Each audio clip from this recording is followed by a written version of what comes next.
साल 1943 तक इटली में युद्ध की वजह से महंगाई, भ्रष्टाचार और बेरोजगारी बढ़ने लगी। इससे इटली में मुसोलिनी के युद्ध के फैसले को लेकर असंतोष फैलने लगा। उसके नेतृत्व पर सवाल उठने लगे। उधर मित्र देश की सेनाओं ने इटली से लीबिया और इथियोपिया को छीन लिया था। इसके बाद साल 1943 में मित्र देशों की सेनाओं ने इटली पर आक्रमण किया और रोम पर बम गिराना शुरू कर दिया। साथ ही मुसोलिनी की सत्ता पर पकड़ कमजोर होती जा रही थी। मित्र देशों की सेना सिसिली में उतर चुकी थी और इटली की सेना को सभी मोर्चों पर हार का सामना करना पड़ रहा था।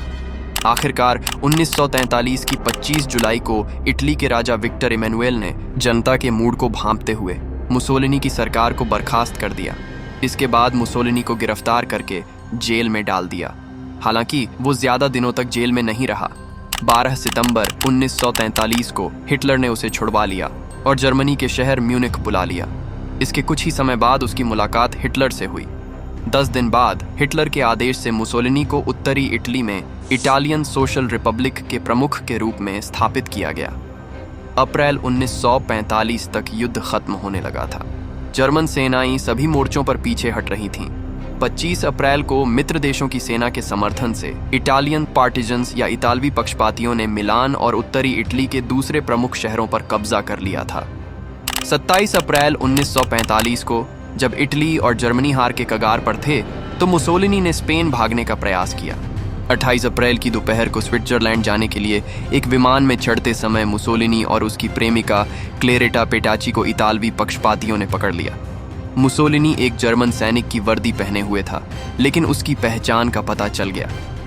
यहाँ से गिरफ्तार करके उसे विला बेलमोंटे के द्वार पर ले जाया गया। यहाँ उसे पक्षपातियों के एक फायरिंग दस्ते द्वारा गोली मार दी गई। मुसोलिनी ने अपनी मौत से पहले कहा था कि अगर मैं लड़ाई के मैदान से हटूं तो मुझे गोली मार देना। इतिहासकार कहते हैं कि मुसोलिनी ने यह बात सिर्फ जोश में आकर कही थी, मगर उसके विरोधियों ने इस बात को पूरी शिद्दत के साथ अमल किया। मुसोलिनी, पेटाची और उसकी पार्टी के दूसरे सदस्यों की लाशों को 29 अप्रैल 1945 को ट्रक के जरिए मिलान शहर के पियाजाले लोरेटो लाया गया।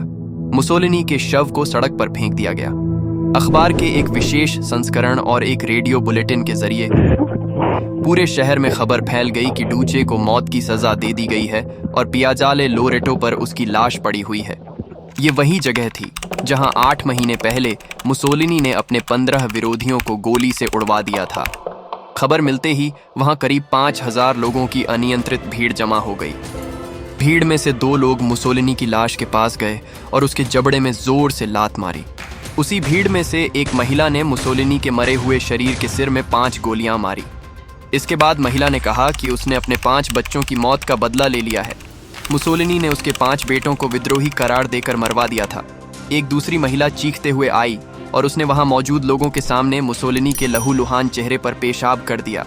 एक और महिला एक चाबुक ले आई और मुसोलिनी के शरीर को उससे पीटना शुरू कर दिया। एक शख्स ने मुसोलिनी के मुंह में मरा हुआ चूहा डाल दिया। इस दौरान वो लगातार चिल्लाता रहा कि डूचे, तुझे भाषण देने का बहुत शौक है, अब भाषण दे इस मुंह से। भीड़ नफरत से इतनी भरी हुई थी कि वो लाशों के ऊपर चढ़ गई और उन्हें अपने पैरों से कुचल दिया। इस तरह गुस्साई भीड़ ने उसकी लाश के साथ काफी दुर्व्यवहार किया। इसके कुछ समय बाद मुसोलिनी और पेटाची की लाश के अलावा दूसरी लाशों को भी चौक पर उल्टा लटका दिया गया। असल में मुसोलिनी ने जिन फासिस्ट सिद्धांतों के तहत इटली को एक समृद्धशाली राष्ट्र के रूप में तब्दील किया था, उन्हीं सिद्धांतों ने अंततः उसका विनाश कर दिया। उम्मीद है कि मुसोलिनी के इतिहास की यह यात्रा आपको पसंद आई होगी। अगर आपको यह वीडियो पसंद आया हो तो इसे लाइक, शेयर और सब्सक्राइब करना न भूलें।